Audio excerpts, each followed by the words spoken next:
pornography will destroy a marriage. Jika ada kecanduan pornografi, itu bisa membuka celah untuk kedepannya selingkuh. Bahwa salah satu pekerjaan yang menurut saya paling susah di muka bumi ini adalah menjadi ibu rumah tangga. Dan memang seharusnya mendapatkan apresiasi. Jangan sampai anak kamu itu tumbuh ngelihat mamanya di abuse. Jangan sampai itu terjadi. Yang kita pasti tahu adalah this is not sustainable.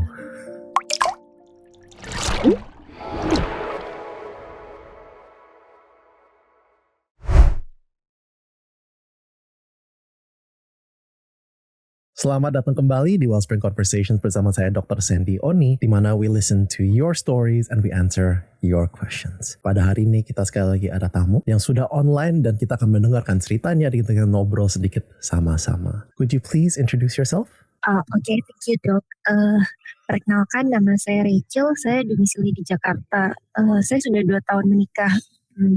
Saya tuh seorang full time mom ya, jadi mengurus rumah, mengurus anak. Saya juga tinggal bersama mertua dan ada yang membantu sih pulang pergi. Tapi anehnya justru saya sering dianggap tidak berkontribusi nih sama suami saya karena saya tidak menghasilkan uang sebagai ibu rumah tangga yang full time. Nah terus suami saya sering bilang nih saya tuh tidak punya karir, tidak punya uang, jadi tidak layak punya suara. Bahkan sempat sih kita ribut-ribut. Suami saya bilang kalau saya itu tidak pantas membawa anak jika kita berpisah, karena saya tidak menghasilkan uang. Dia juga sambil terus membandingkan capeknya dia kerja sama capeknya saya ngurus anak gitu kan. Tapi dia nggak pernah lihat saya gitu, kayak dari ngurus bayi dari pagi, beres-beres, masak, ngadepin tantrum anak gitu, sampai harus jaga diri sendiri biar nggak meledak gitu kan. Di situ saya masih menyalahkan saya jika anaknya nggak sesuai ekspektasi dia gitu kan. Dia juga sempat nanyain kayak ngapain pakai neni, emang kamu mau ngapain gitu kan. Ya saya sebenarnya pengen istirahat aja sih gitu. Kayak saya merasa ini bener-bener kayak inhuman gitu, harus bawa anak ketika lagi pup, lagi pipis gitu kan. Saya ngerasa nggak ada waktu untuk diri saya sendiri gitu. Bahkan saya sering bilang kasihan gitu ke mbak-mbak yang bantu saya gitu kan, kalau kerjaan dia tuh pulang pergi itu nggak manusiawi gitu. Nah tapi kenapa saya tidak boleh ya minta bantuan gitu? Suami saya juga tidak membantu mengurus anak gitu, hanya mau tahu beres.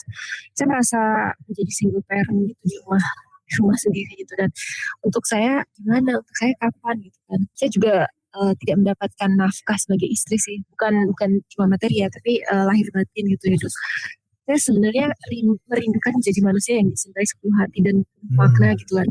Kangen rasanya dipeluk, ditanya kabar, dikasih perhatian gitu. Tapi ya suami saya dia kan jauh ya, cuek, bahkan dia tuh kecanduan pornografi nih dok. Kita tuh bisa berminggu-minggu tidak ngobrol, tidak ada kedekatan, tidak ada intimasi gitu kan. Bahkan berbulan-bulan tidak ada physical relationship gitu, tidak ada gitu kan.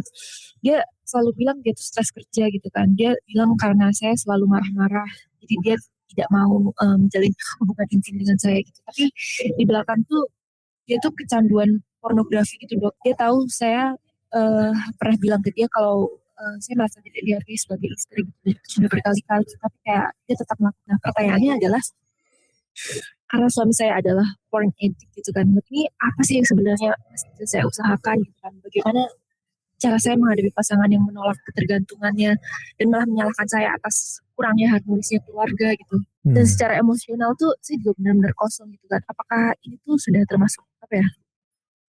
Sudah termasuk abuse gitu dalam rumah tangga gitu, secara emosional gitu atau financially gitu. Dan kayak saya masih coba pertahanin hubungan ini supaya apa ya? Saya masih pengen membersamai anak saya gitu. Saya takut anak saya jadi korban perpisahan gitu.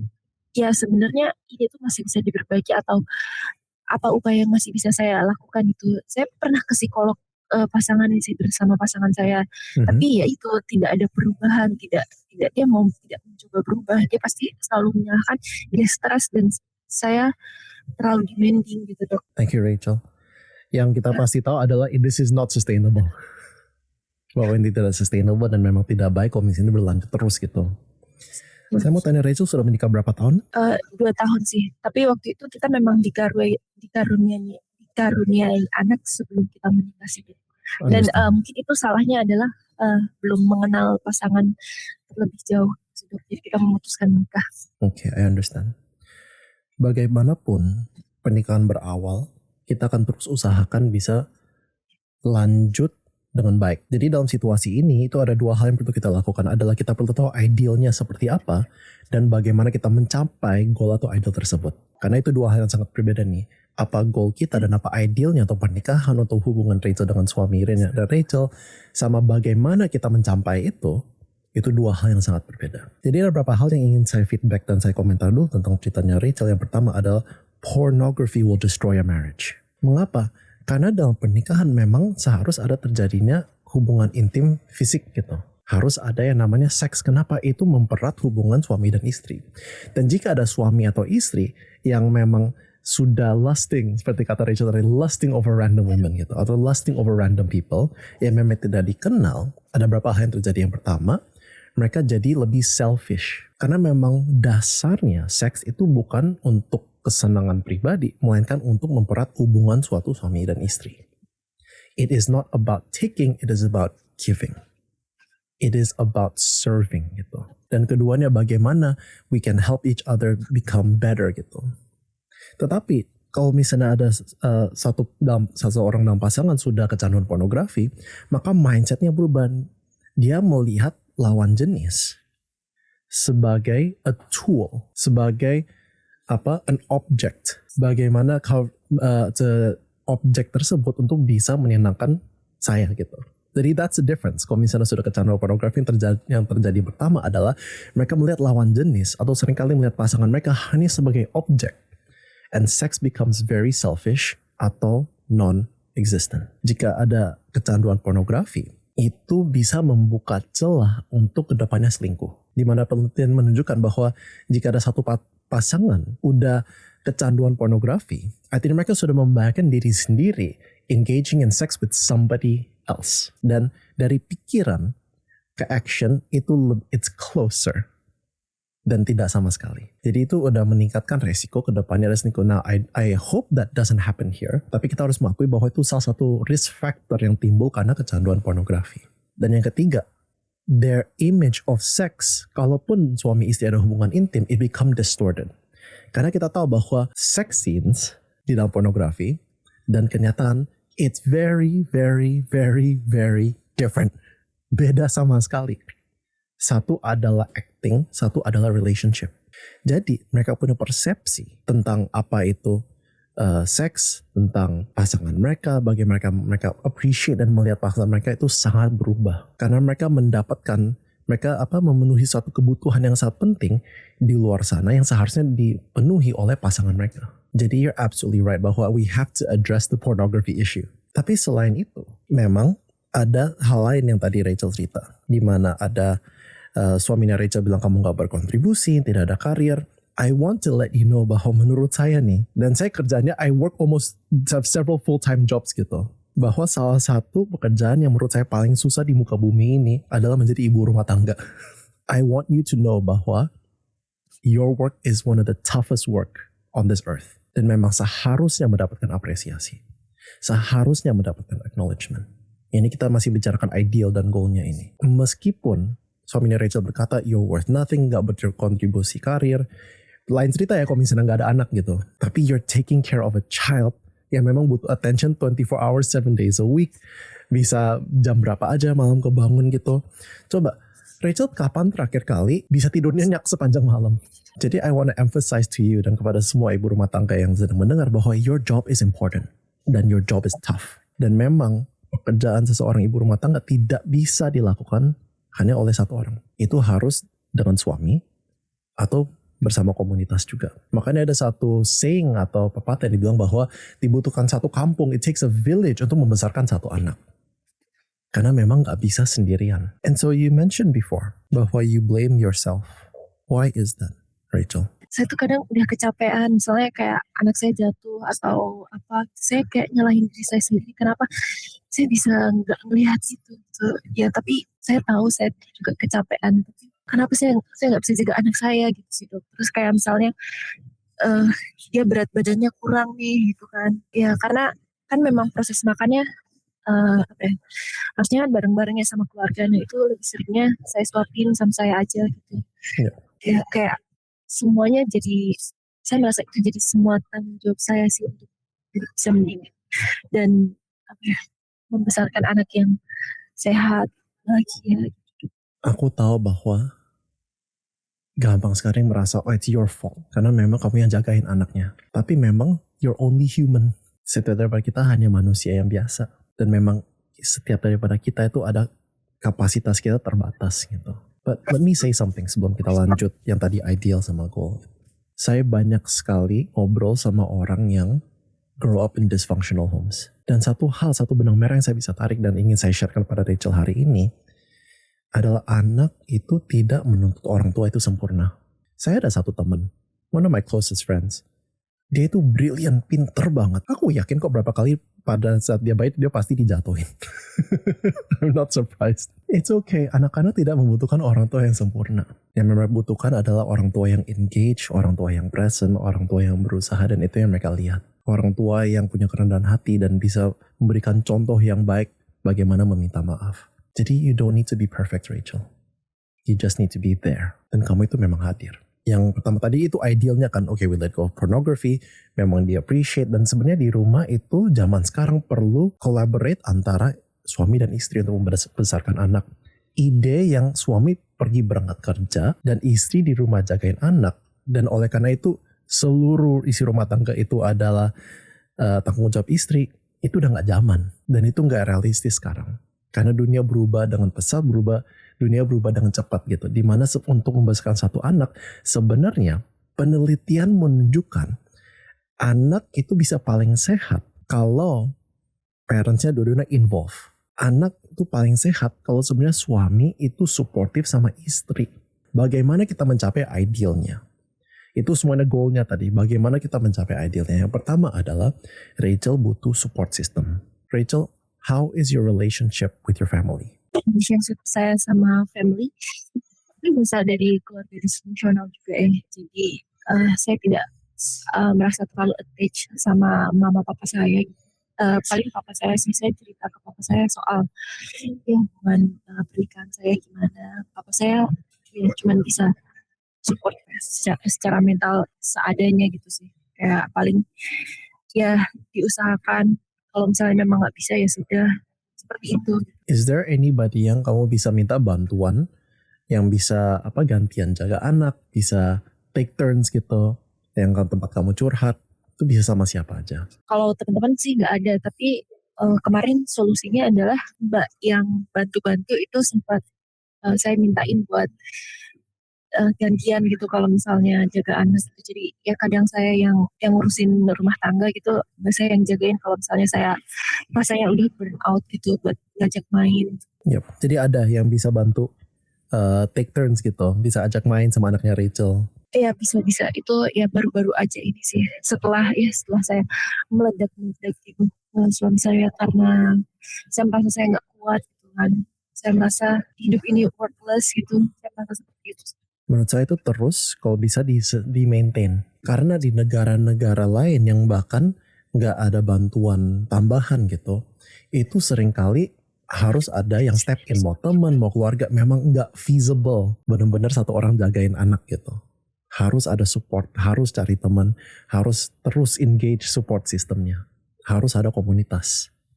Dan memang di Indonesia itu ada beberapa komunitas yang parenting, ada beberapa komunitas yang kita bisa cari bantuan, kita curhat, kita minta advice gitu. Karena yang penting di saat ini, Rachel, you have relationship, bukan cuma sama suami, itu kita akan terus membuat lebih baik, tapi with other people, with friends, with community as well.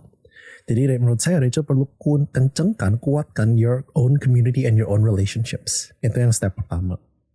Dan ini nggak akan datang ke kita harus cari sebenarnya. Kita cari teman, kita cari komunitas, kita cari teman curhat gitu. Yang bisa support kita, yang bisa dengerin kalau misalnya kita lagi stres, lagi merasa sendirian, kita bisa telepon mereka, itu penting sekali. That's the first thing menurut saya. Jadi karena saya waktu awal-awal punya anak itu kan saya merasa terisolasi ya. Saya bahkan lupa cara interaksi sama orang gitu. Tapi setelah ngobrol sama orang itu rasanya lega banget sih, kayak akhirnya ngobrol beneran sama orang yang benar bisa ngerti gitu sih. Exactly, karena ingat bahwa you're not alone. Sayangnya banyak sekali ibu rumah tangga atau bahkan ada zaman sekarang banyak bapak rumah tangga yang ibunya yang kerja, yang mereka fokus kerja, bapaknya yang di rumah, yang merasa kesepian. You have to support each other. You have to find each other. Karena mereka yang sudah mengalami ini, yang sudah lebih senior, mereka mungkin bisa kasih advice, oke, step-stepnya gini, bagaimana kalau misalnya memang ketahuan suaminya itu lagi nonton pornografi atau that sort of things, bagaimana meningkatkan kualitas hubungan intim antara suami dan istri, mereka bisa bantu kasih advice. Saya juga kalau misalnya saya ngobrol sama orang, dan mereka cerita, oh I have depression, I have anxiety, saya selalu menganjurkan, oke, mau terapi. Gak apa-apa mau ketemu psikolog atau psikiater, tapi you still need community and friends. Itu gak bisa saling menggantikan. Memang bantuan profesional penting, tapi bantuan profesional terutama sebagai psikolog dan psikiater itu memang sifatnya distance. Gak boleh ada personal contact di luar therapy session sesuai ethicsnya. Jadi itu ada professional tapi juga ada personal relationship community yang kita bisa sharing, kita punya relationship, itu dua-duanya diperlukan. Ini nih yang sulit. Bagaimana kita bantu dari goal ke praktek atau ke idealnya mengenai suami. Apakah suaminya Rachel itu ada mentor atau seseorang yang dia hormati? Kira-kira dia bakal dengerin siapa? Nah itu dia merasa semua orang itu biasa saja. Jadi dia merasa dia yang paling segalanya sih. Basically dia gak mau dengerin orang lain ya? Ya basically dia gak mau dengerin orang lain. Jadi saya bingung sih, maksudnya saya rasa dia bukan seseorang yang mau dibantu untuk sembuh gitu. Justru dia malah berkali-kali menyampaikan ke saya kalau ini adalah hal yang normal dan wajar. Justru saya tidak selingkuh, saya tidak ada main-main dan lain sebagainya. Dia selalu bilang seperti itu ke saya, kayak ini cuma coping mechanism aja. Saat tahu bahwa dia menonton pornografi, sebagai istri, how does that make you feel? Justru saya rasanya sakit hati banget ya, kayak kenapa saya gitu, kayak apa yang salah sama saya, kenapa dia gak bisa komunikasiin gitu. Saya merasa diri saya sangat tidak berharga, saya merasa kosong, saya merasa bingung gitu dong, kayak merasa sangat dikhianati gitu. Saya merasa tidak dihargai sebagai seorang istri. I understand. Dan kenapa saya tanya pertanyaan itu yang cukup personal, and I know you would say that, karena saya mau katakan ini, Rachel, is not your fault. Jika pasangan kamu itu kecanduan pornografi, it's not because kamu gak atraktif, tapi it's because dia itu ada masalah yang belum diselesaikan. Memang dalam rumah tangga ada konflik, tapi itu tidak mengizinkan seseorang itu berlari kepada pornografi. Especially dengan dampak pornografi tersebut dalam pernikahannya. So I want you to remember that it's not your fault. He has an issue with this. And no matter what happens dalam pernikahan, tidak mengizinkan dia lari kepada pornografi. Do you understand? Tapi apakah saya bisa hidup dengan seperti ini? Itu yang saya pertanyakan sih, Dok. Apakah saya harus menerima dia seperti itu, atau memang ini sepertinya harus diselesaikan? Nah, kita akan menjawab itu sekarang bahwa no, kamu tidak harus terus hidup seperti ini. Karena memang menurut beberapa ethical guideline, jika ada seseorang pasangan, bisa suami, bisa istri, memang secara financial tidak independen dan terkekang gitu dalam suatu pernikahan, itu bisa sudah mulai masuk ranah abuse. Saya nggak berani bilang apakah itu bisa atau enggak karena we need to investigate further. Cuman very likely it can be abuse. Jadi apakah sesuatu harus terjadi atau Rachel itu cuma duduk diam terima aja? No, something has to happen. Makanya menurut saya kencangkan support system, lihat siapa yang bisa bantu Rachel. Dan seringkali kalau misalnya memang ada suami atau istri yang pegang duit, mereka pegang kuasa dalam rumah, mereka kan sepertinya kontrol semua decisions kan. Seperti tadi Rachel bilang, suami bilang tidak berkontribusi, no career, you don't bring any money, itu bukan berarti bisa di-treat seenaknya. Jadi menurut saya harus di-escalate ini. Who can you turn to yang punya otoritas yang bisa bantu Rachel? Who can you talk to yang bisa bantu Rachel untuk bisa negotiate dengan suami? Karena ini memang perlu di-escalate, ini perlu dinaikin, ini memang perlu kalau pernikahan ini mau tetap lanjut, memang something has to happen. Kalau misalnya dia menurut saya nggak apa-apa kalau mau ketemu psikolog atau psikiater lagi. Tapi menurut saya itu nggak cukup. Kenapa psikolog dan psikiater? It's professional help, bukan personal help. Ini adalah butuh seseorang yang in your life and in his life yang intervensi menurut saya. Apakah orang tuanya Rachel, apakah orang tuanya dia, apakah seseorang yang dia respect gitu. Yang penting adalah seseorang yang meskipun tadi dia nggak mau dengerin siapa-siapa, seseorang yang memang kenal dia dan kenal Rachel yang harus intervensi. Jadi menurut saya bagian Rachel selain mencari social support, mencari komunitas sesama ibu rumah tangga atau bapak rumah tangga yang mengalami hal yang serupa, adalah mencari seseorang dalam kehidupannya Rachel dan kehidupan suami Rachel yang lebih senior, yang meskipun gak apa-apa kok gak didengerin gitu awal, tapi memang seseorang yang dihormati dan lebih senior yang bisa bilang okay, this is wrong gitu, harus diintervensi. Menurut saya ini mudah harus melibatkan orang-orang yang di luar pernikahan to help intervene, to save you and to save the marriage, menurut saya. Tapi saya juga takut bagaimana kalau nanti suami saya malah menyalahkan saya, kayak saya membuka aib keluarga gitu. Kamu nanti membuka aib keluarga atau buka aib dia? Kan soalnya orang yang berlaku dengan salah pasti nggak mau orang lain tahu dong. Waktu itu sebenarnya kita sempat ada konflik itu. Dia sebenarnya sempat mengancam saya sih. Kalau misalnya kita bisa nanti, saya tidak akan bisa ngapa-ngapain karena dia pasti bakal hire the best lawyer dan sebagainya gitu. Dia punya resource, dia punya, dan sedangkan saya tidak bisa apa-apa. Dia sempat mengancam saya seperti itu sih. I think that suka nggak suka kalau dalam taraf seperti ini, you need to prepare an escape plan. Maksud saya adalah Rachel perlu mulai hubungin your external network, community, teman-teman sekitar, especially your family. I hope this doesn't happen, tapi in case itu terjadi, to help support you. Dan kalau sampai itu terjadi, you have to be independent, you have to work, tapi let's hope that doesn't happen. Tapi yang penting, yang saya ingin tekankan, kondisi sekarang itu tidak bisa lanjut. You cannot continue this way. Jadi, the solution is, bagi dia pengennya, okay, nothing changes. Aku terus kayak gini, kamu terus kayak gini, dia pulang marah-marah, dia terus kayak gini. Memang, it's comfortable for him. Tapi as you said, for you ini nggak sehat. Nggak bisa continue lagi seperti ini. Jadi you need to prepare to defend yourself. Jangan sampai anak kamu itu tumbuh ngelihat mamanya di abuse.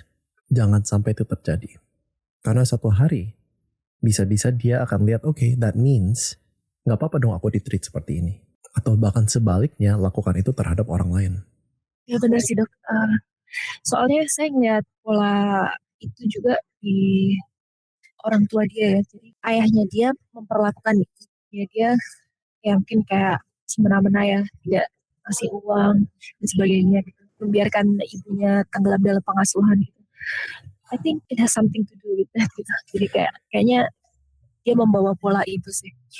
Yang penting kamu gak bisa lakukan ini sendirian. I need you to remember that. Bukan cuma dari soal mengasuh anak, tapi in this battle you cannot do this alone.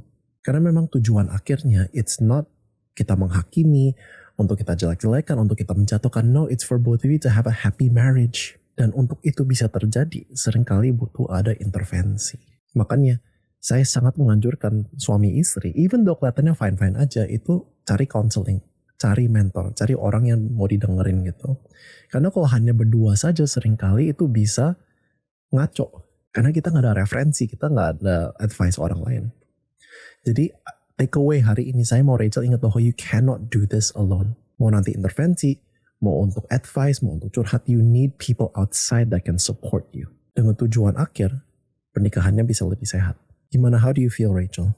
Saya lebih ringan gitu rasanya. Kayak, ya banyak benernya sih apa yang dikatakan sama dokter. Ya mungkin saya sebenarnya gak kepikiran yang tadi dokter bilang kayak, maybe it's comfortable for him. It is not healthy for us gitu. Harusnya saya bisa escalate itu sih. Cuman ya kemarin-kemarin saya rasanya gak kepikiran ke sana. Udah banyak takut ini itunya. Iya Rachel, you can do this. Kita terus cheering for you. We will do our best to support you as well dalam perjalanan ini karena aku tahu itu gak gampang. Semoga kita bisa ngobrol lagi next time dan I look forward to hearing good news from you. Jadi hari ini kita mendengar dari Rachel suatu cerita yang membuat hati pilu, di mana ada suami yang kecanduan pornografi dan bisa dibilang cukup abusive dalam mengatur uangnya dengan perkata-kataannya.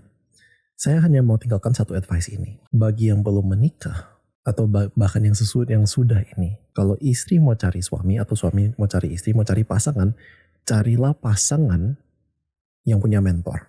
Carilah pasangan yang mau mendengarkan orang lain. Carilah pasangan yang punya kerendahan hati untuk mengakui bahwa mereka salah, dan carilah pasangan yang hormati orang lain. Kenapa?